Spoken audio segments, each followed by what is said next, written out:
Chester. How you doing? Good man, how are you? I'm all right. I'm all right. Yeah, So for those who don't personally know you as I do, why don't you give us a little bit of background? Tell us what you do right now. What is your relationship with archaeology at the moment?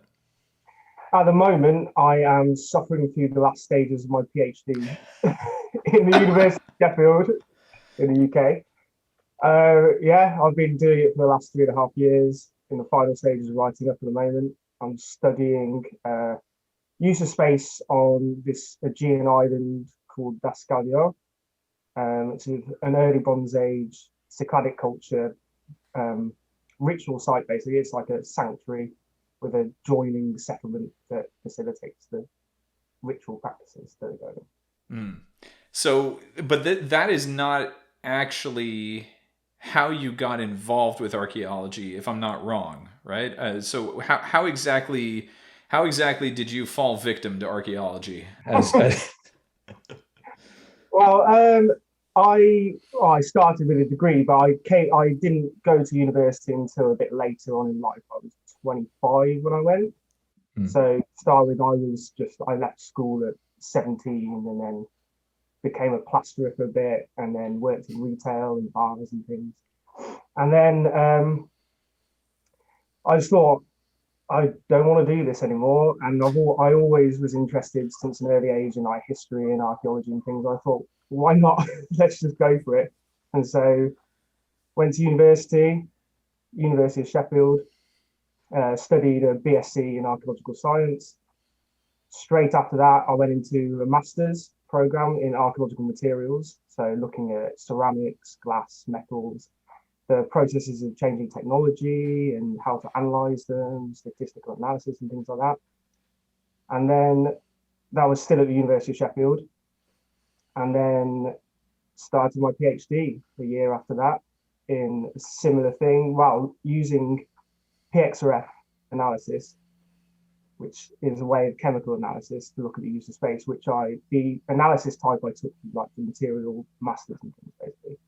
Hmm. And so Now, and so PXR. Now you have to excuse me because I'm not super up sorry, to yeah, I've date. been thinking about these things for so long. I just go into the jargon. Yeah, absolutely. No, that's okay. I mean, basically, what I'm interested in, what I'm interested in talking to you about, and you know my interests. You've known my interests for a long time, and I'm particularly interested in methodology, right? And I'm interested in how and why one methodology gets used over another, and even at a sort of at a more I guess fundamental level. I'm interested in like philosophy, right? So the idea behind adopting XRF for archaeology, because I mean XRF was not initially used in this way. This is something that sort of came into the field later in its development. Is that right? Or Sure. So XRF is just a way of chemical analysis, basically. So don't know if you want me to explain technology or not. It doesn't really matter. It's a way that you can tell the elemental makeup of something that you're mm, firing X-rays at, basically. And so it would traditionally be used to analyze materials, like in factories and things, to look at if they're made properly and stuff like that. Geologists have used them to look at different makeups of rock and stuff, for instance. And in archaeology, we're pretty good at adopting new technology about 10 years too late, but at least it gets there in the end. But the idea behind using chemical analysis of soils, specifically in archaeology, is that human activity leaves behind chemical residues of that activity. So, for instance, we're sweating and we're moving through space and we're leaving dust and sweat and things everywhere that we go. And that kind of thing can be picked up through, well, it leaves a residue in the soil and can be picked up through chemical analysis. But like a good example where it really comes into use is like craft technology, basically. So like, let's look at copper metallurgy. If you're doing a smelt or casting or something in a space, you're going to be introducing copper into otherwise sterile soil in terms of copper. And so by analysing the copper residues in that soil, you can tell whether or not that space has been used for copper metallurgy. Wow. And I mean, more than that, you can look at the use of space and things, which is more theoretical, like way of using it. But that's the basic idea is that anthropogenic signatures are left in the soil through human activity, and we can analyze that through chemical analysis. Wow. All right. So really, the point of adopting this type of analysis is to get a further, more detailed, more, I don't know, like accurate understanding of what was going on in a certain area, in a way that wouldn't be necessarily obvious through pure excavation, right? I mean, there's no amount of right. Right. Okay. So the technique started in archaeology as a purely prospective survey kind of method, like a bit like geophysics or whatever. So you come along to a field that was never going to be excavated or prior to an excavation, and you do like a really like low resolution geochemical analysis, like once every 10 meters or something, take a sample. And looking at the variation in the chemistry, like phosphorus is particularly good for that because lots of human activities, like raising animals or human waste and things, preparing food, leaves around anomalous levels of phosphorus, basically. So people came along, just did P analysis, 10-meter resolution over whatever survey area they wanted to do, looked at where the spikes were, and that's where the archaeology is, basically. And then later on, multi-elemental analysis came in, still with survey techniques, but you could start to look at different elements of what they meant, especially through excavation. You could see, like, correlate that to different elements that you saw on the surface. What I've been doing for my project is analyzing every single context of excavation at like a 20 to 30 centimeter resolution. It's a really, really intensive survey within the excavation. And so what that can do is we go to copper again, just as an easy example. Things associated with copper metallurgy can move, right? Slag can move, crucibles can move, molds can move. What can't move is the soil associated with it. And so even in an area which is sterile of fines, I can do a chemical analysis and go 100% that room was used for copper metallurgy in some kind of way, basically.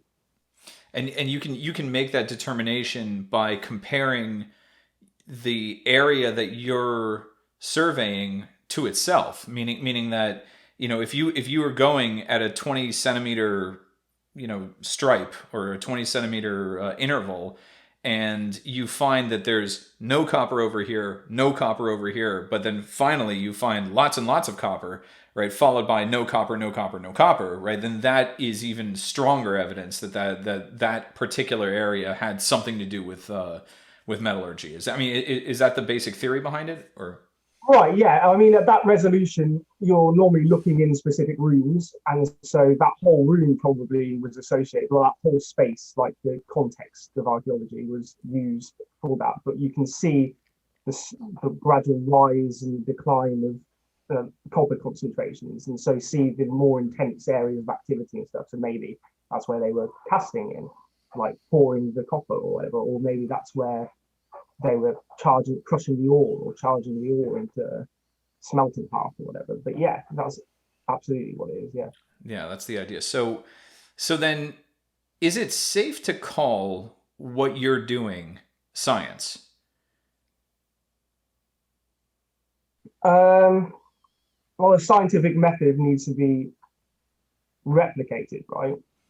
And so all of archaeology struggles with this question because once you've excavated a certain context, you can no longer replicate it. But I mean, insofar as you can use the results to look at different sites and replicate the results from that, then yeah, I suppose it's using scientific methods of analysis in order to look at archaeological features, basically. Right, but you're also using inductive reasoning, and you're also using, much in the same way that I like to make the argument that I guess you can't necessarily call detective work science, but it does share something with science, doesn't it? Right? Because it's like, you care about the outcome, right? You care, one way or the other. If you've been robbed and there is a way to figure out or determine, who did the robbery, you presumably are very interested in that answer, and you want to be able to use all the tactics and techniques and everything else at your disposal. And then sometimes you just have to, draw conclusions based on the clues that you have at hand. And is that not, science, even though it is missing this element of, I guess, repeatability, or there's like a mini crisis of replication going on in both contexts. Yeah, for sure. Yeah, I agree. It is very much like detective work, archaeology, as you know. Like that is basically what you're doing, especially in prehistorical ages. Like, Right.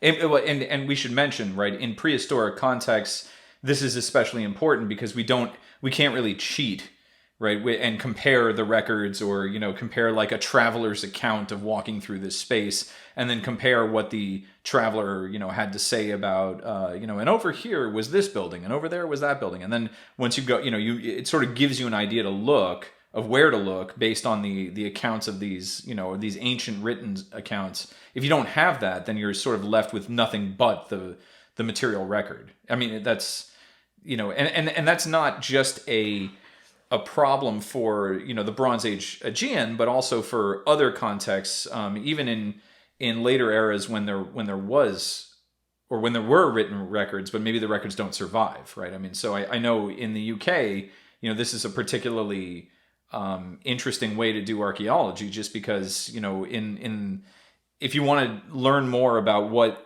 England looked like after the departure of Roman troops from the area, then I mean you're sort of left with these techniques that you would be using in other contexts like the Iron Age or Bronze Age Aegean. Or yeah, yeah, for sure. Yeah. okay, It's nice in a way because you're not led by any biased writing or whatever. Like it's just pure using the evidence in front of you, purely using the evidence. Not that writing isn't evidence, but we know from learning historical analysis that it has all sorts of biases attached to it. sure. So, yeah.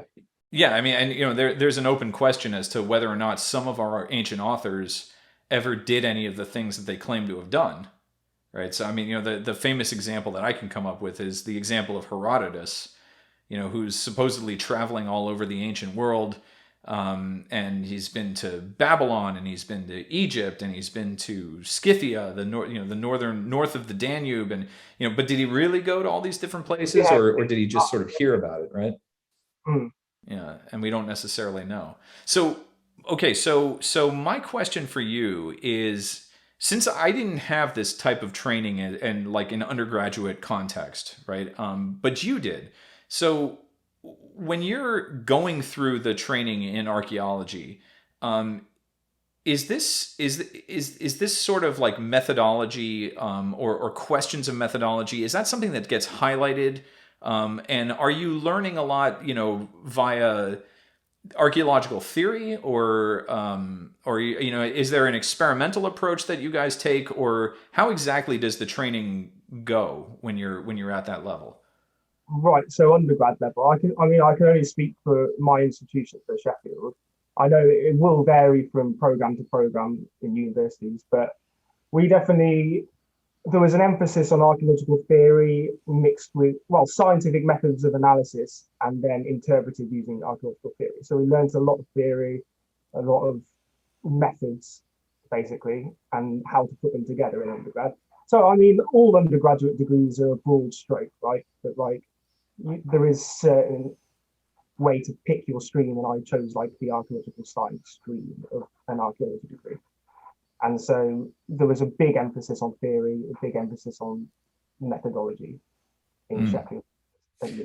So then, am I to understand that you could pick like another track, that's both housed inside of archaeology, and that you picked this sort of scientific path, but then there's like other ways to go with it, and like what are I don't know if you even remember what the other ways. Yeah. So you could choose human osteology, which is looking at like bones and human remains. You could choose zooarchaeology, looking at animal remains.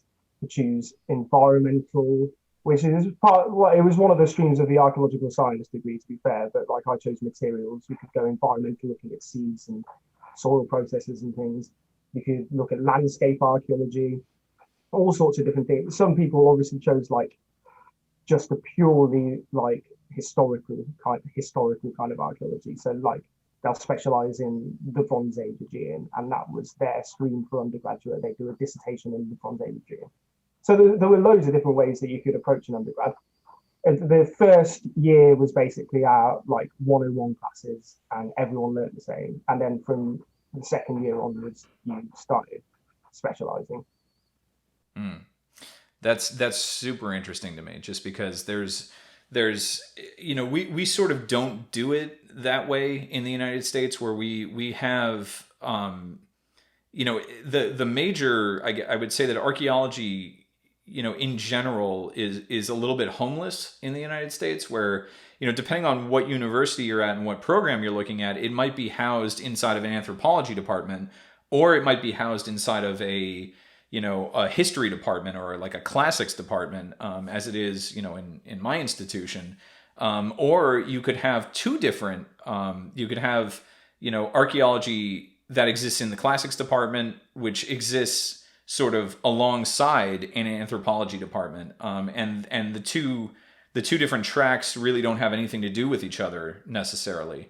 So it's very interesting to see, how the organization differs, from place to place, and what goes on in other, I guess, university settings. I mean, did you find that you had a lot of overlap, or that you were able to sort of talk and converse with people on different tracks, or is there a lot of cross-pollination going on, or not? Yeah, well, we're all in the same department, which is in the same building complex. There's a big emphasis on collaboration, because archaeology, no stream of archaeology happens in an isolated state, right? Like if I'm looking at the metal slags from some excavation, someone's also looking at the bones. Someone's looking at the architecture. We've got to coordinate our interpretations. Like there's a big emphasis on collaboration within British archaeology for sure. I'm not like, yeah. Mm. And then, of course, once you have this kind of training, then there's like an immediate result at the end of it, where there's like a pipeline almost, or unless I'm understanding this wrong, but there's a way to leave, from using the connections that you've built and developed, and I'm talking about personal connections at the university level, that sort of filters out into the real world of British archaeology, where there are, there's you can do this at a professional level just with a bachelor's degree in archaeology, or am I misunderstanding it? Right, yeah. Well, you can go into commercial archaeology for sure with an undergrad degree. Mm. So commercial archaeology is like CRM in the US, right? Like basically before any new infrastructure is built, be it a road, a housing complex, or railway, whatever, the developers are by law made to get archaeologists in, whether it's just watching the diggers go down and making sure they're not interrupting anything, to full-scale excavations like's going on. We've got a new high-speed railway causing controversy, but anyway, in the UK at the moment. And so across the whole length of the country, and there's archaeology going on in every single stretch of it, basically. So it's a massive undertaking, and it's really good for commercial jobs. And yeah, you can go into it in just a bachelor's degree. What's the controversy? What's the problem? It's basically just it's more a political thing about the railway, to be honest. It's nothing to do with archaeology, but people just, it's the first track is going from London to Birmingham, and there was going to be two separate tracks going further north from Birmingham after 2024 or something, after they completed the first track. And now they're saying, oh, we don't have the money to go further north, and people just say it's just reinforcing the north-south divide, which is like the opposite to in the States, right? But the north gets left behind, and the south is, everything's London-centric. And it's like, well, you've just connected Birmingham to London, which has loads of railway tracks, and now you just put a high speed in, and now everything north of Birmingham is just left behind again, basically. I see. Okay, so it's not there's not a like a fight going on, you know, where the archaeology is making the work go too slow, or the archaeology is making it, you know, too expensive, or anything I like think this. people are used to that now. That does go. People complain, obviously. Like Sure. an example would be my friend Mike worked on a site in Wales, North Wales, and they found like a whole. It was for sorry, I should have said the context. There were Japanese developers making like proposing a power plant, Hmm. and the archaeologists went in and they found a whole Iron Age village basically, Wow. and historic England had said that they can no longer build the power plant on that part of the site. And so it can cause like a lot of controversy, the archaeology, to be fair. I'm sure it's the same in the States with the CRM, because I know you've got a fairly similar procedure going on there. Yeah, there was an example from several years ago at this point now, and of course I'm gonna give you the hyper local example of Miami, which is not known for being a hotbed of archaeological research, you know, but there was surprisingly enough, there was a development company wanted to build a large housing complex and condos and hotels and this kind of thing. And they broke ground and you know, had the CRM people, CRM meaning cultural resource management, just in case we haven't, you know, defined it, or if somebody doesn't know what it means, right? CRM, it's this group of archaeologists that go in and do what you're talking about. They scout and they survey and look into all this kind of stuff. And you know, this team was able to find the remains of one of the very early buildings built by the early American settlers to Miami. So these were sort of like pilings for a big hotel that would have been there in like the 1920s, and even a little bit before that.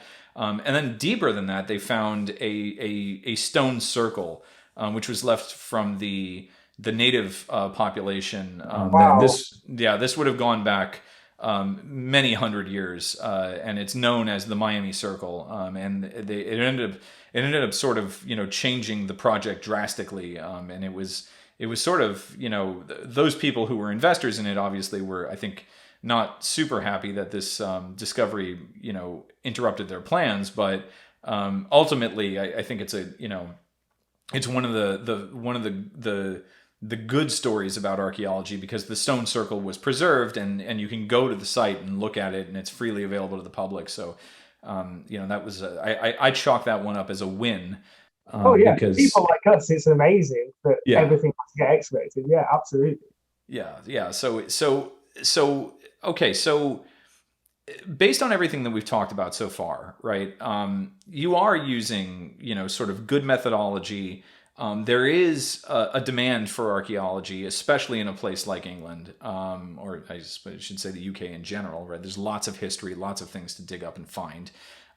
It's enshrined into law, right? That you have to go and you have to do this kind of research and survey before you build something. So clearly people do care about it. So my next question is, what is going with the attack on archaeology, right? And I mean, you know, I know Sheffield has, you know, been sort of going through you know, tribulations recently, and you know, for those who don't know, I mean, you know, maybe you can give us some background about what's been going on, and then I'm very curious to hear your opinion. Why do you think it's happening? Mm. Well, what's going on is it came out of the blue, to be honest, in May this year. Staff and postgrad students, and then later undergrad students, just got told, I think the 25th of May, that there had been an investigation and they were going to suggest, well, the investigation was going to carry on, but there were basically three options for the Department of Archaeology at Sheffield. One, to keep funding it, two, to close it completely, and three, to move aspects of the department into associated or like similar departments, basically, like move human osteology into medicine, for whatever that's. We can talk about the reasons why that's stupid anyway. But then it went to Senate review, which the Senate is like the head of like the academic decision making, and then the council, which is like the administrative, and they all voted basically for option three, which was move areas of excellence into different departments. So it effectively closed the Department of Archaeology in Sheffield. It's been open for 60 years and produced lots and lots of like high level research, to be fair. But Yeah. Yeah. I mean, including work on Stonehenge and I mean, like very yeah, famous projects, right? all sorts of things. Yeah, yeah. Like Stonehenge is a big one. Mike Parker Pearson, if you've ever watched the Stonehenge documentary, he's always on there. Basically, he's at UCL now, but he spent 20 years in Sheffield doing all the research on Stonehenge and things. Mm, So what exactly prompted this? Like, what do we know why this started to happen, or this? I mean, like I know, as an end user, right? You're just being told this is going on, but I mean, And we're but not the why? only department. There's departments in Chester and Leicester and other places around the country have had similar things happen to them. And really, we've not been told why. But they Mm, say we're relying heavily on international students and it's not sustainable. I'm not sure why, because every department in the whole university relies on that. They said we're running, like, we don't bring enough money, we're not running at a deficit, we run in profit. They haven't given a reason. I suspect it, being cynical, it has something to do with the government suggesting that certain degrees, basically anything but STEM, are useless. Basically, mm. they're reducing funding for non-STEM degree programs, and universities in the UK are still partly funded by the government, and so not just funded privately by fees and things. So maybe that would have something to do with it. Who knows? I don't know. So this is such an interesting problem for us to deal with, right? Because I think that this is something that really affects everybody, in terms of the fate of the field, right, and the fate of this sort of line of inquiry, because as I'm fond of saying over here, at least in the U.S., right, that if we there are only so many of these programs, right? Only there's a finite number of archaeology departments, whether classical archaeology or anthropology-based archaeology, something, departments that focus on Native American archaeology or New World archaeology or colonial archaeology or whatever, right? There is a finite number of them in existence, and you could theoretically close all of them. And at that point, once you have closed all of them, um, what is the end goal, right? What happens after the last one closes? And I think that this argument can be made just the same for UK archaeology as it can be made for US archaeology. That there will come a point where you have closed all of them, and then what is the upshot? What do we hope to accomplish by doing that? Um, I don't know. I mean, can you envision a time, when all of them, the attack is so thorough and so devastating that there is no way to do archaeology anymore in the UK, or do you think that there will always be enclaves where it exists? Yeah, I mean, like, I think even in the most extreme cases, you'd still be left with like Cambridge, Oxford, UCL, Durham. But like it'd just be gatekeeping for the elite. We go back to lords going to foreign countries and nicking stuff from the British Museum, right? Like it. I don't know. I think that would be. I can't see everything closing, especially like Oxbridge and stuff. Like they're bastions of humanities, right? They'll do whatever they want.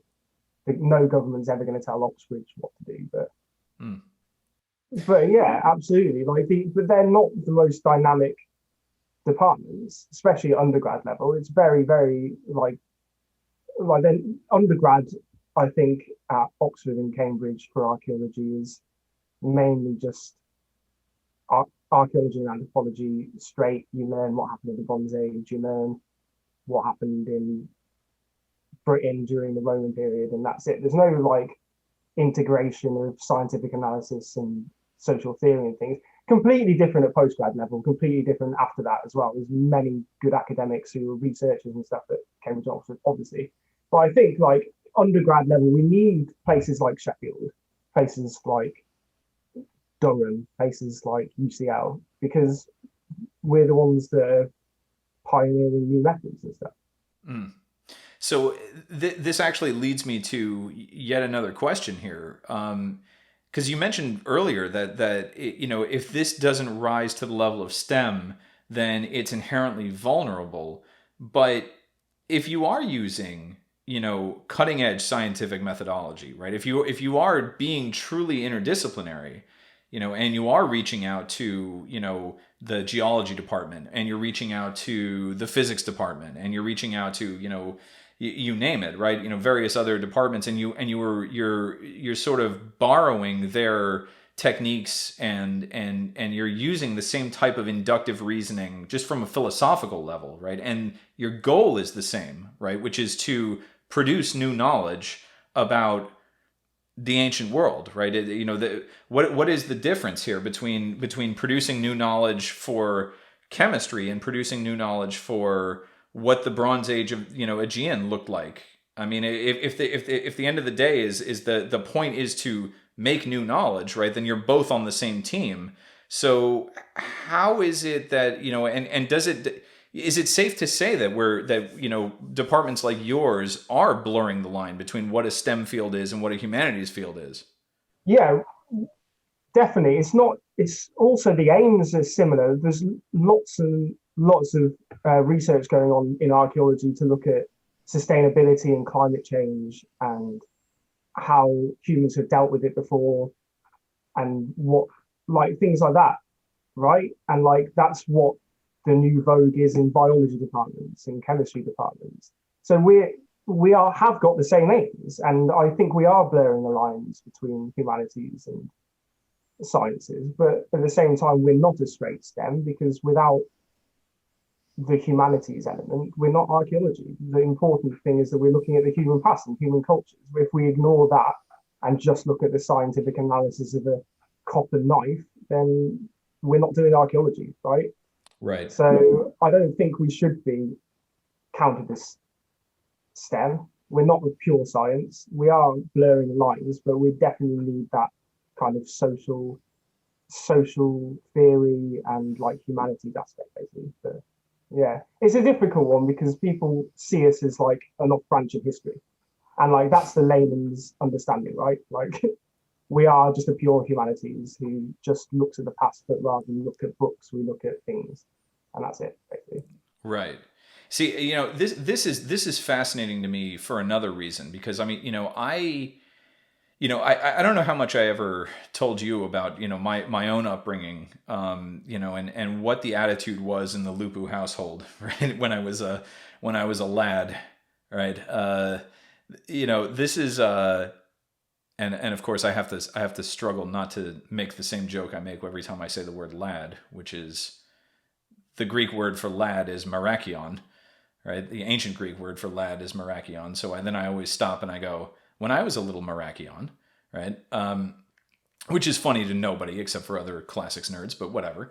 But when I was a little kid, I grew up in a very, science forward household, and, everybody in my extended family were, deeply involved in the hard sciences. And there was a little bit of kind of disdain, I would say, for, the pure humanities, literature, right?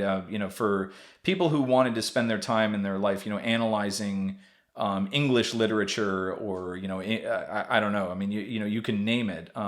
There was even a little bit of sort of disdain for the soft sciences, right? So if you want to talk about psychology or something like that, I remember my dad just railing and going, "This is all nonsense," and on and on and on. And I don't think that's necessarily true, but I can sort of understand it from the perspective of an engineer, right, or a mathematician, right? That one of those people with that type of training and that type of mindset are not necessarily looking at something like I don't know, English literature, and saying, you know, you are the point of English literature is to develop new knowledge about Shakespeare, right? Or to invent a new way of reading Chaucer. You know, but is that ultimately, or do you think that that type of criticism contributes to this behavior that we're seeing now? Yeah, right. It's not as valid, is it, in their mind? Like, I don't know, learning how to read Charles Dickens in a different way isn't seen as valuable to society in Mm. the same way that developing a new vaccine is, like, just to be COVID related. But yeah, like, absolutely. Like, I think that's why it's also from the engineer's perspective, like you say, it's snobbery as well, isn't it? They see themselves as like, and you also get the arguments in STEM, though, don't you? That physics is just applied mathematics, chemistry is just applied physics, like engineering is just applied chemistry, like, or whatever. It's dick swinging. That's basically what it is. See, you know, it's funny that you mentioned that about the, you know, the camps that break out inside of, you know, even inside of STEM. They're not, you know, immune to it. But I mean, you know, I always look at that kind of behavior as being very similar to like the history of the church.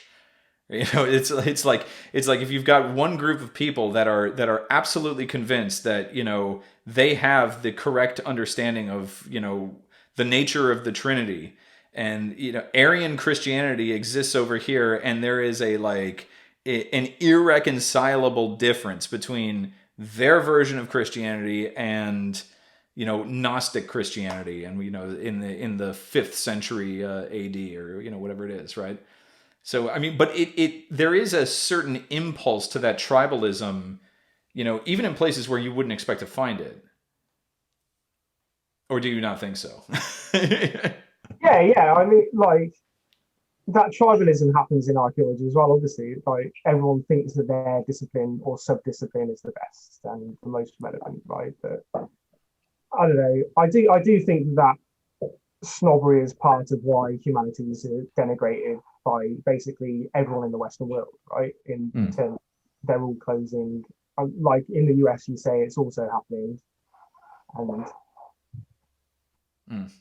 yeah, I So don't know what to think then, about it really, to be honest, because we're obviously of the background of archaeology and classics and things, so we're obviously shouting for the cause, but we're not the right people to fight it, I don't think, because of course we're going to fight it. mm. Well, okay. So, but that leads us to another interesting question. I think, you know, is how do you mount a credible defense of archaeology to somebody who doesn't understand what it is that you're doing, or maybe has already made up their mind, right? I mean, like, what is the path forward? What is an effective way? What would be your ideal way if we give you a magic wand and you say, okay, I'm going to be able to convince everybody, you know, with this type of argumentation? You know, what does that argument look like, at least from your perspective? I think if I was arguing against someone now, I'd have to draw on how archaeological research is helping us understand climate change, changing, like, weight, like all of the changes in society at the moment and things like that. Basically, how it's relevant to today. But I Mm, think the way to change it for the future is more public engagement and getting kids into it in schools and making it more accessible, basically. Like, I think we have a habit of, I mean, you can get like coffee table books of Time Team and Stonehenge and stuff, and people see it all. It's like, oh, it's very interesting. I'll go and see Stonehenge on the weekend. But to actually get people interested in the archaeological process, I think, is more important. And getting kids engaged and at an early age, getting families more engaged in understanding the actual process of archaeology rather than just looking at pretty things in museums, I mm. think. Yeah.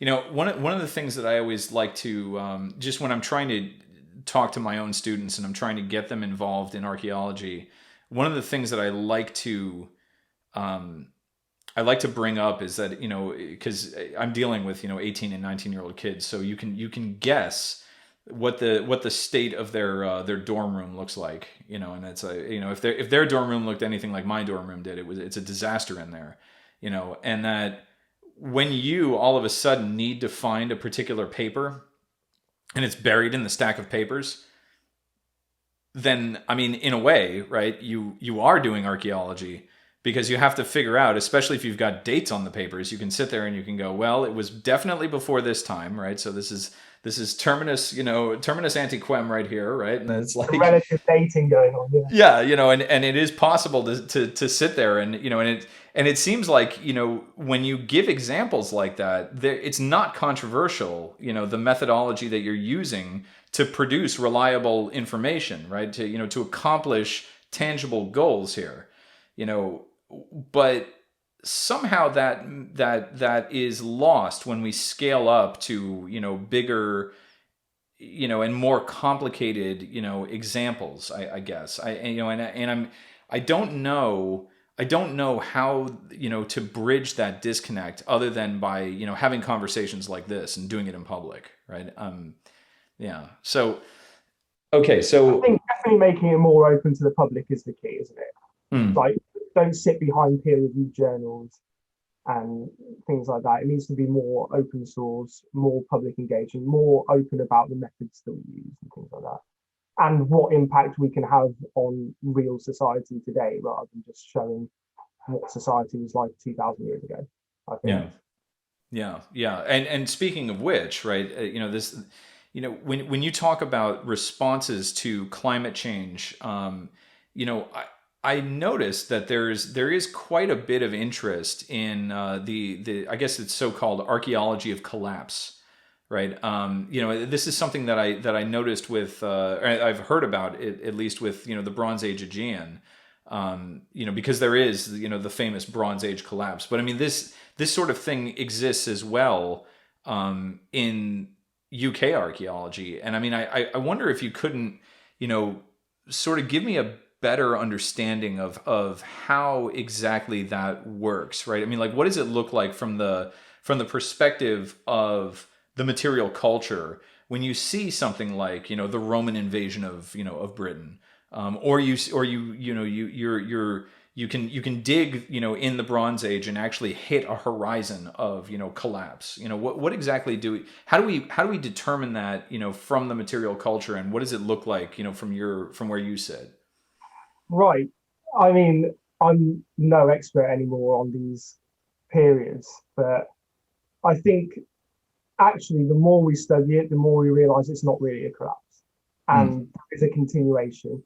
And before the Romans got here, there was contact, and you can find evidence for that in the materials. And all the Romans already had allies in the local Britons, and they came over and just through whatever, like promising power or riches or whatever, just the Roman dream, maybe there was an acceptance from the elite. And then when they left, there was a continuation of this kind of stuff. And maybe through disconnects in villages and things, maybe people prefer to go back to some sort of way of life with the Iron Age. But certainly there was a continuing cultural phenomenon after the Romans left and until the Anglo-Saxon invasion, which now we also realise through more evidence wasn't really an invasion. It was a similar kind of thing where elites came over, they already had allies, they'd already been in contact, they're just over the water. People moved a lot more than we ever thought 50 years ago. And I think these grand theories of change and collapse and things, I don't think they hold much water anymore. And I think the Bronze Age one's going to be the same, honestly. Yeah. So then can we make an analogous argument, and then can we say, let's say that we don't address climate change, right? And, we continue flying planes and driving cars, which I sort of think we're going to do no matter what, right? I mean, and it's, should we really be thinking in terms of climate catastrophe or climate collapse, or should we be thinking in terms like, analogous terms? So, what you're talking about, under in the Roman example or in the Bronze Age example, that life will continue, but maybe it will just be changed, and maybe changed in a way that we don't even recognize or understand now. What's your personal thought? I mean, like, again, I'm not a climate change expert, so I'm not sure what the ramifications would be for human life, but certainly you would imagine that you'd see like a change in material conditions and culture if life on Earth was completely altered, right? But I think it would be a gradual change, and the spread of ideas. Well, now the spread of ideas would happen almost instantly, right, with the technological age. But I think, yeah, we certainly, maybe archaeologists of 2,000 years will think that it was a rapid changing horizon, right? Because we're just screwing the climate over really quickly in like the space of 200 years. And they'd be like, wow, must have been a massive change. But like, I don't know. I don't really know. Without knowing enough about climate change, like I don't like talking about what I'm not familiar with enough to be an expert. But Yeah, no, fair. No, that's fair enough. No, I just, I always like to think about it. I mean, because obviously I'm not a climate change expert either, right? I remain fundamentally skeptical, about every possible scenario that could, or could, might or might not happen right in the next 50 or 100 years. I mean, it's something that is, intensely interesting. But it's like, I don't know that I can, I don't know that I have a good enough understanding of any of this stuff to actually, come down on one end or the other and say like, without a total removal of carbon from the atmosphere right now, we are going to definitely be, facing whatever, outcome X, Y, or Z, right? I like to imagine, archaeologists 1,000 or 2,000 years from now, assuming that there are any, right? Digging through and then finding like the plastic layer, because that's like one of those telltale things where you're definitely going to be able to date, Add to Thomson's three age theory and add a plastic age. Yeah. Definitely, when you like plastic age would be a thing. Definitely, if we were sitting here in 1,000 years, we'd have a plastic age. Yeah. Yeah. I don't. It's so ubiquitous. I don't know how you could not. Right. I mean, it's like, and I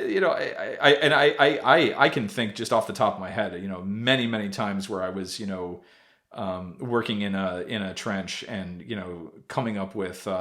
And the question is, are we in an archaeological context or not, right? And then a plastic bottle comes up, and it's like, well, I guess not, right? So it's like definitely. This is a little bit sad. That is the most annoying thing, though, when you think that you're like finding like really good. You found like a Roman coin or something, and then below that you find a Coca-Cola bottle top. Out of context, rubbish, like whatever. I guess it was all trash after all. Yeah. Yeah, it's just a plow level and it's just been churned up or something. Yeah. That's funny. Yeah. No. So okay. So now we're sitting here. Sort of. It feels like we're sitting at maybe a critical time, in terms of the field and the future of the field. Again, it's sort of. It feels like it's a systemic thing, right? And it's not just in one country. It feels like it's coming from all over the place. Has it always been like this? Has archaeology always been under threat and we just didn't understand it, or we weren't in the field soon enough, or or is this actually unique, right? I mean, I kind of remember back to being a kid. And it always felt like we were on the brink of disaster, either a nuclear war with, the Soviet powers. We're always like a hair's breadth away from, civilization ending, which makes me think that it's always been like this. But then again, human lifespan is short, so maybe, 50 and 100 years ago wasn't like this. I don't know. What is your sense? Well, in terms of like the death of archaeology, or yeah, I'm not so sure really. I mean, I've only been in it for 10 years, right? So when I was starting my undergrad and doing my masters, it felt more stable. So it's Hmm. definitely in the last like 5 or so years that I think this kind of attack has really been enforced. But I don't know, what was it like? What's it like in America? Do you think the same, or has it Hmm. always been like? You know, it's funny because there's definitely, I definitely noticed that there's a broad based attack on the humanities, but you know, it's the kind of attack that I can remember from when I was in undergrad, you know, sort of participating in, right? Where, you know, it just You did like STEM, basically. I did, yeah, yeah. You know, I did, You and were one of I, the baddies, yeah.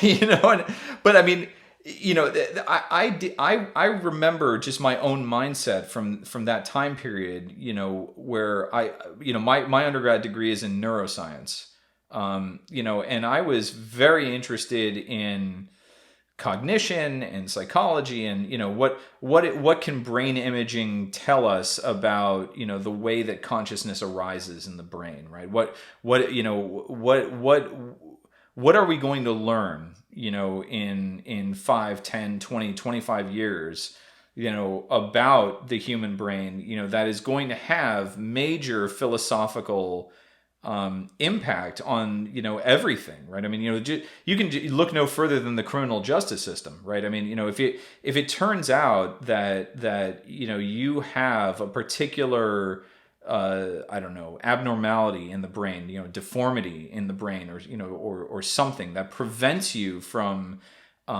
making rational you know decisions, you know, should we be really engaging in this kind of like retributive justice, you know, for lack of a better term, right? So, you know, if you are guilty of having committed some kind of, you know, series of heinous crimes, you know, is the purpose behind incarcerating that person is that purpose meant to be you know because you've harmed all these other people we're going to now harm you or the state is going to harm you, or is the purpose that you know because you have this abnormality in the brain you know it's just best for everyone if we put you somewhere away from the you know the rest of society, you know, and they're like they're different, right? They're you know they're different somehow, you know. And I remember you know being an undergraduate and then and sitting through like English literature classes, you know, and listening to how wild you were allowed to speculate, encouraged to even, you know, about what was the motivation behind writing this particular story. You know, the example that comes to mind immediately is the Maltese Falcon. I don't know if you've ever read it. You know, Dashiell Hammett wrote the Maltese Falcon, and it's like a detective story. It's like the prototypical detective story, at least in American literature.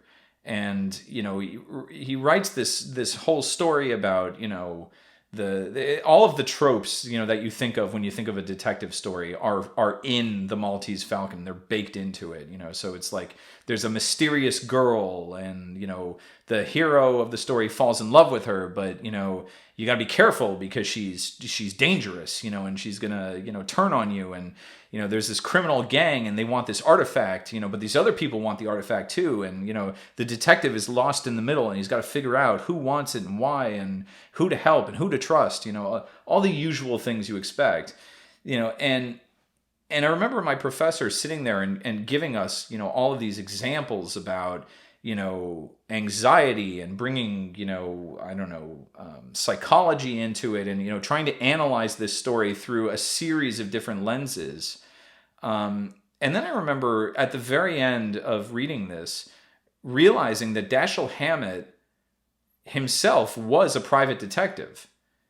And then thinking, you know, well, doesn't that change everything, right? I mean, you know, isn't it sort of disingenuous to be thinking about this in terms of, you know, of like, you know, Marxist theory, you know, if you know that Dashiell Hammett was himself a private detective, I mean, you know, doesn't it become autobiography at a certain point, Yeah, or yeah, right. you know, and I remember, you know, sort of just being, you know, I don't want to say losing respect for the humanities, but I remember thinking like, you know, this is not good. You know, like it seems like you can, you're not encouraged to come up with definitive answers, right, that are testable in the humanities. But that's not true across all the humanities, right? I mean, it seems like you're specifically trying to do that in archaeology, where you're coming up with a theory, you're looking for evidence, and the evidence either supports the theory or doesn't support the theory, and if it doesn't, you have to change the theory, right? Yeah.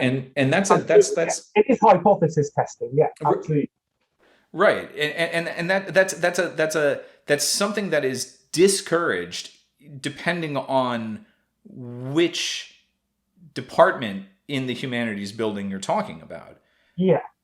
So is it possible then that the origins of the attack that we're seeing on archaeology are actually originally leveled at something like English literature, right? And we've just gotten caught up in the sweep. I mean, I do think it's that, yeah, there's a broad sweep of humanities bashing, basically. And because in the UK, archaeology departments are normally part of the humanities faculty. And so they get lumped in with it, basically. But we have as much in common. Archaeology is a mix between social sciences, humanities, and hard science, basically, at a broad sweep. But we get put into humanities because it's historical analysis, right? Well, we're looking at humans, so but yeah. So then, I mean, I wonder if a better way or a good way to defend fields like this, defend, the classics, defend archaeology, defend anthropology, is not to, I don't know, not to throw your hands up in the air and say, okay, well, they're all, irretrievably, wrong, right? Or that they're all a waste of time, right? But, is it not through adopting these hallmarks of scientific thought and scientific advancement, will that not solve the problem organically? Or maybe we're too far gone, right? And it's, I think, I don't want to say we're too far gone, but I mean, archaeology has been using these scientific methods since the 60s. And so I'm not sure what could change now to make people believe that we're more of a hard science. I mean, I would say social science fits archaeology more than humanities, but it's not going to happen, I don't think. But by the same token, nobody is arguing that the psychology department should be closed. No, that's true. Yeah. Right. And this is also despite the fact that there's, psychology is going through its own crisis of replication right now. I don't know if this is the same in the UK as it is in the US, but there's sort of been a lot made of this recently, where people are saying, if you can't replicate 60% or 50% of the studies that you're producing and publishing, then we have a giant problem. And that seems to be something that's affecting psychology, but I think that is also affecting hard science as well. That there are issues of replication that can come up, depending on what field you're looking at and depending on the incentives involved.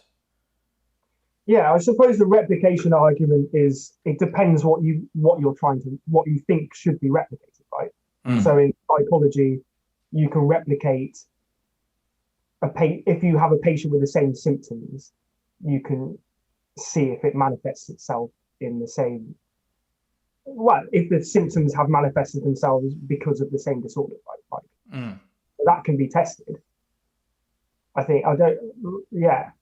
So I think the replication thing it depends what you're trying to be after, and that would have a problem in every single aspect of science, wouldn't it? So I suppose in the same way, archaeology doesn't have a replication problem, because I could say, well, I'm excavating a pit with like whatever sherds in it, and I know that if I excavate a pit with sherds, last time it was because it was a rubbish dump, and now I've excavated it, I'm hypothesizing it's a rubbish dump, and I'm proving I don't know. I mean, like, it's a broad thing, isn't it? So yeah, the argument can be made for anything, really, I think. But Yeah, the analogy doesn't necessarily hold up in terms of a crisis of replication in archaeology the way that it would exist in something like psychology or medicine. Because you're right. I mean, and this is one of the fundamental, I don't remember if you were there for when this happened, but when we were both digging in Greece together, I got into a weeks long argument about whether or not archaeology was or should be considered science, and I kept on saying that, you run the risk of engaging in scientism, right? Meaning that, that you could very easily fall into the trap it's like the cargo cult, right? The famous cargo cults of, I want to say it's Papua New Guinea, is where they come from. I'm not 100% sure what the tribe actually, where the tribe actually lived, but I mean, the story goes that, that during World War II, these native peoples in the South Pacific, wherever it was, were watching, British and American, forces build these runways and talking on radios, and all of a sudden, planes would land and they would unload all of this cargo and supplies and food and all these goodies and everything. And then after the British and the American, and I suppose the Australians left, those tribes that had observed that behavior started to build their own runways and build their own control towers with like little replica radios in there that weren't powered by anything. But, they were on the radio and they're hoping that one day the planes are going to, come back, and that, from their perspective, that's what makes the plane land, right? Is that it's by doing these actions, right? It causes the plane to come in, as opposed to, the way that it actually works, right? So, just because I dress up in a white coat and I have a clipboard, right, and I'm walking around and I'm like doing sciencey things and using all the right words, doesn't necessarily mean that I'm engaging in scientific, discovery, right? yeah, right. And I think that my point was completely lost on our physicist friend, at the Agora. I do remember this. Yeah, Yeah. she was not impressed with my argument. Okay, well, fair enough. She can leave a message in the comments, and we can start the argument all over again. Yes. Oh god. Yeah. But I mean, I guess the upshot of all of this is to say that, it is frustrating, or I find it frustrating. I don't know about you, although I get the sense that you are equally frustrated. When you're asking questions about epistemology, you're asking questions about how do we know what we actually do know, right? And when is it okay to say, to the best of our knowledge, right, X is true. Yeah.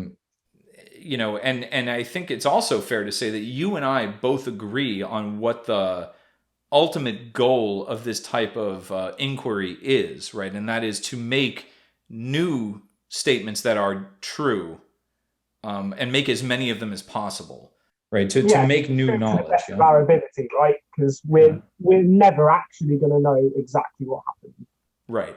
1,000 years ago, 5,000 years ago, but to make assumptions from the best of our knowledge, and using new techniques to make these assumptions better. I mean, our idea of the Bronze Age in Greece, for example, changes all the time, every decade, and that's a good thing because we're advancing our knowledge. But I don't think we'll ever really know exactly what everything was like. Right. You'll never achieve 100% accuracy, but that's not necessarily the goal, right? I mean, the goal is to know as much as one can know given the evidence that we have. Yeah. But do you get the sense that not everybody shares that goal inside of the field? Yeah. I mean, I don't want. Sorry, that was my. No, that's all right. I suppose in their minds, everyone wants that. But I think people get lost in what they're doing. And I've been to a conference before of archaeological materials, archaeological science even, where a lot of the papers presented on material analysis was just that. It was just we were a group in a lab, we've analysed a Bronze Age axe, and this is what it's made of. And it's like, so what? What does that mean? What does that mean, like, for human society? What does that mean for the people back then? Why was it made like that? Why wasn't it made like this? Why did they get their materials from here? Didn't they get them from there? Like, they're the questions you should be answering, right? Asking, not what is this axe made of? And that's just, and show nice graphs of like different chemical analyses, whatever. So I think people through specialization in archaeology get lost on the question that we are looking at humans. We're not looking at things, we're looking at things in order to look at humans, right? Like why humans act in, why society was built in a certain way. And we're looking at the material condition that allowed that society to be built in that certain way. Or we're looking at what material conditions changed in order to adapt to the societal changes or whatever. But we're not looking at material for the sake of looking at material, which I think a lot of archaeologists like forget. Basically, they think we're looking at things. I'm a metals expert. I'm looking at metals. No, you're not. You're looking at people through metals, right? Right.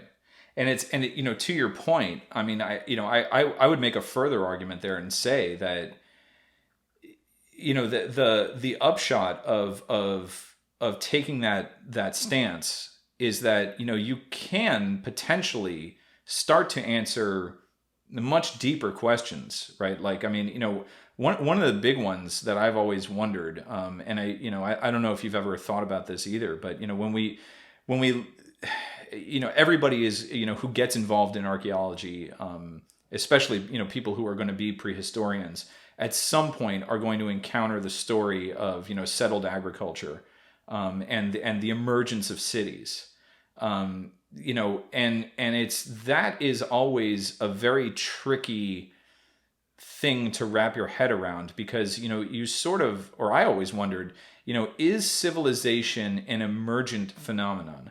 Meaning that, is it a function of like population density? Is it a function of, is it just something like, or is it something like a beehive, right? That, one individual bee is not going to make a beehive, but it takes, a combined effort of, all of the bees together, and it's an emergent phenomenon of just the way that bees are wired, and can you make that same argument with human beings? Is that meaning that, is it a natural consequence of putting enough people together in one place that a city is the result? Or is there some sort of like intention behind it and like planning and so forth? Right. So it's like, rather than which is traditional, looking at what kind of change in materials allowed agriculture to be adopted, it's what change in society, like what change in society and culture facilitated sedentary lifestyles, right? Like, yeah, I think that is more important. I think that is how archaeology started to look at it, but traditionally, certainly it would be, we see a change here, looking at the materials, like, oh, there must have been something environmental or some kind of material adaptation, and it meant that they were better at doing certain things because their materials got better, and so then we had agriculture, right? But actually it's probably because society was changing through social mechanisms, right? Yeah, that's so interesting, and such an important question to have answered, I think, just again, I'm, maybe I'm going on a flight of fancy here, but, I imagine, let's flash forward, right, and imagine, an interstellar or interplanetary species, where, if there's actually a good faith effort, made to colonize the moon, what exactly is that going to look like? And how quickly can we expect whatever society develops on a place like the moon, right? Or, it doesn't have to be the moon. It could be Antarctica, right? And I remember reading about this a while ago that I think anthropologists have actually studied McMurdo Station in Antarctica because they can actually see the beginnings of like a new dialect of English forming, because of the isolation and because of, the critical mass of people has been hit, for people who do work, there is like a South Pole accent, right? Or an Antarctica accent, right? And being able to like have that information on board before you go and start a project like colonizing the moon. I mean, wouldn't that be good to have in your back pocket? I mean, like, wouldn't it, Right. you know, just for all kinds of, practical reasons. I think it would be worth having that information, having a good understanding of how that process works, right? Yeah. So looking at societal change through like different conditions, basically, which is what archaeology aims to do anyway, right? Like, Right. In which way it's like more akin to anthropology as well, right, than it is to history. So, but yeah. Yeah, and it is difficult to draw the line, between the one and the other, and I guess, just because of the way that archaeology as a field developed, it seems to have developed, or its earliest roots seem to come as like an offshoot of classics, right? I mean, if you want to go back to the example of Heinrich Schliemann, right, who everybody loves to make fun of and talk about what an awful archaeologist he was, but now it's turned into something else, right? If you take the field as a whole, even though there are some bitter enders out there like myself, right, who continue to do it through the classics, yeah. Yeah, for sure. Like it did start with like antiquarians collecting shiny goods, right? But I think though, like I mean, like I'm not in classics, but from what I've seen from excavating the Agra and things, like classicists are embracing archaeology much more. Like you, for example, obviously, like there's no longer just looking at ancient texts and trying to determine what classical Greece was from Homer, right? Like you're actually looking at primary evidence and going back to that and using the text to reinforce what you're, or even like the excavations to reinforce the text or disprove or prove it, whatever. Yeah. I think that is important. Like classics is now almost like a strain of archaeology, or archaeology is like a technique used in classics, right? Yeah.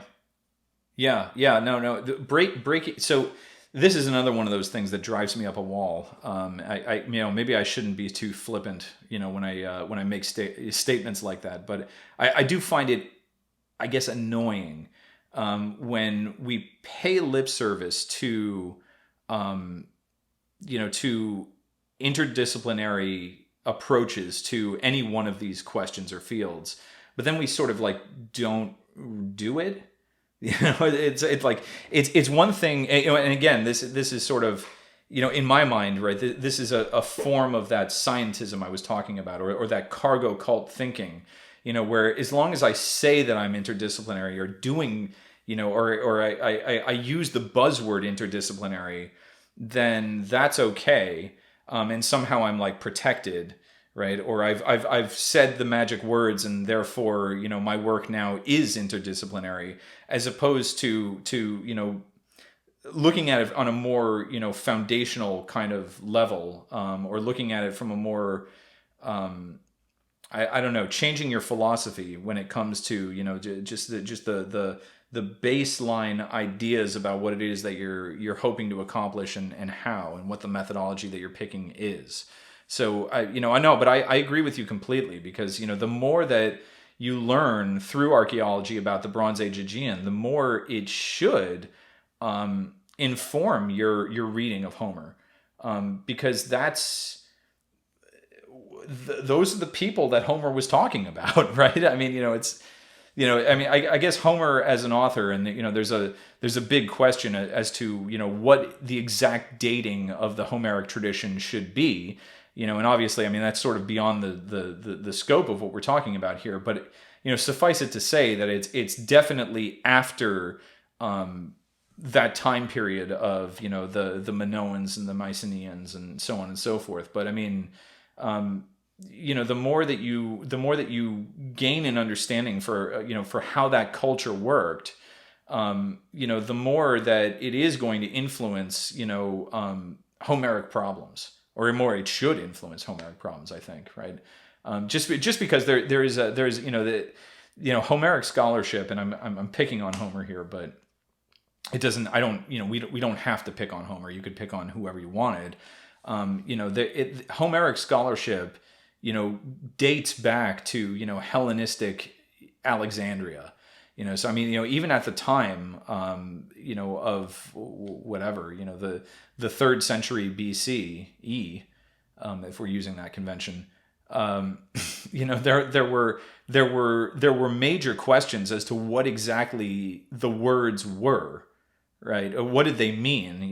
There was the Greek had become so archaic and so exotic and so ossified in this tradition of Homer that it required scholars to sit there and pore through and use this kind of deductive reasoning to figure out what exactly what these words meant and what they were supposed to be, and we have the notes still, right? Yeah.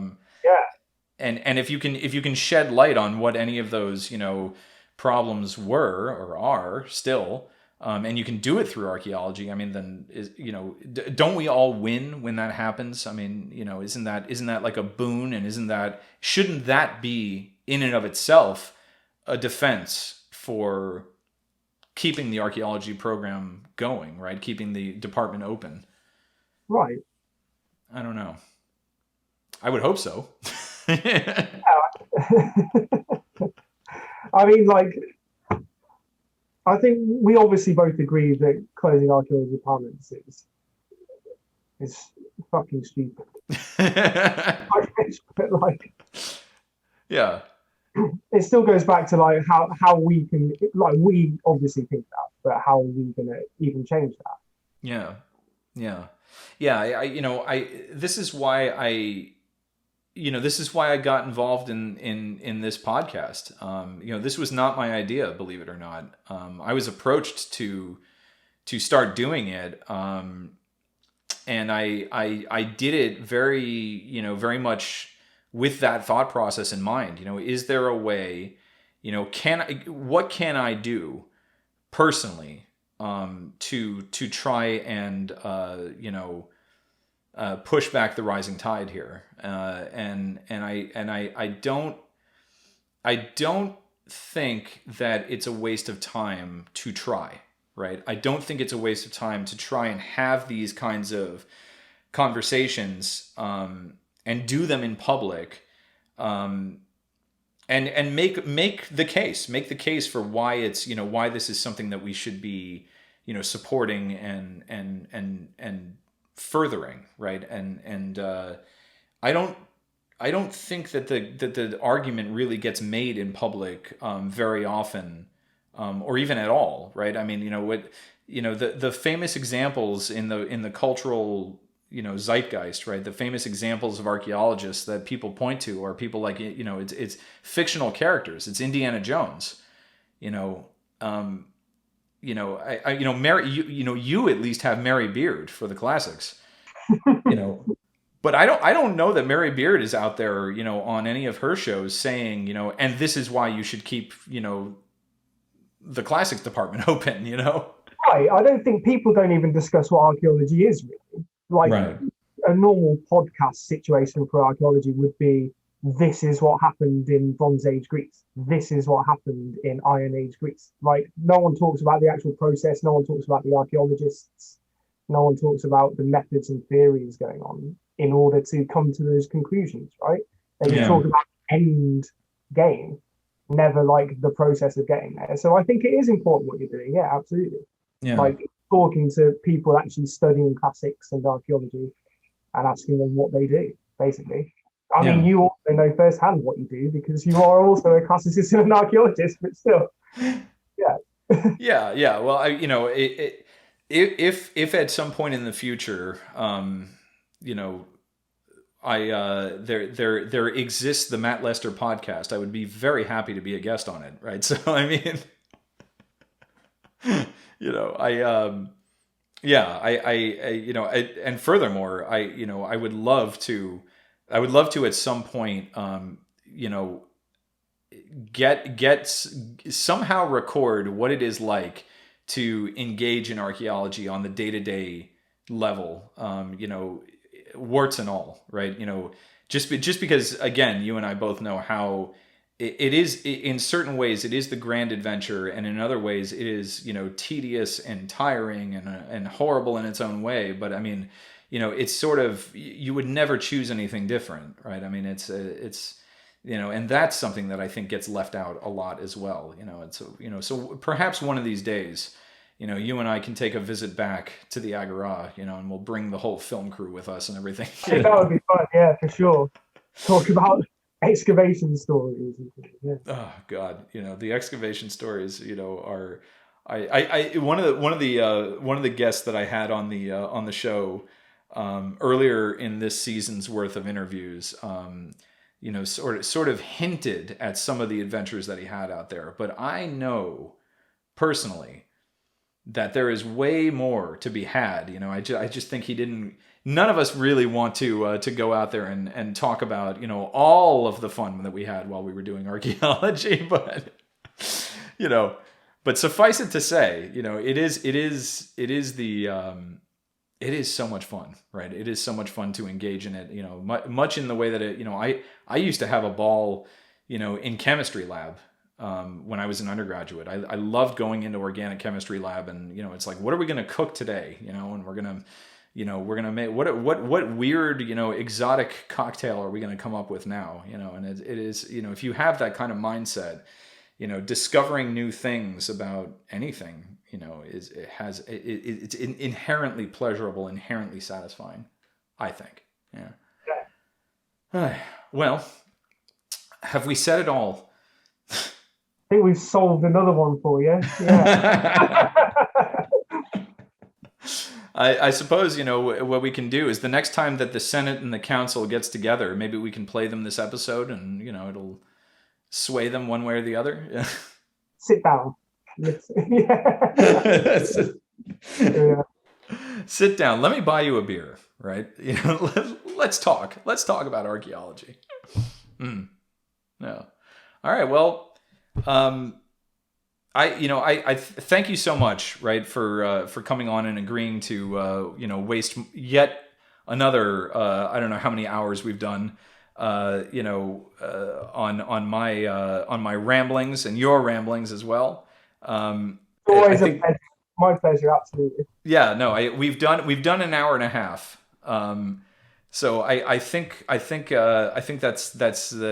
fantastic. That we were able to sit down and do this. And again, yeah, thank you again. And if it's not too much to ask, I mean, I would love to have you back at some point in the future. And if you did enjoy this, I mean, hopefully you would consider a return visit. Yeah. Yeah, 100%. Yeah.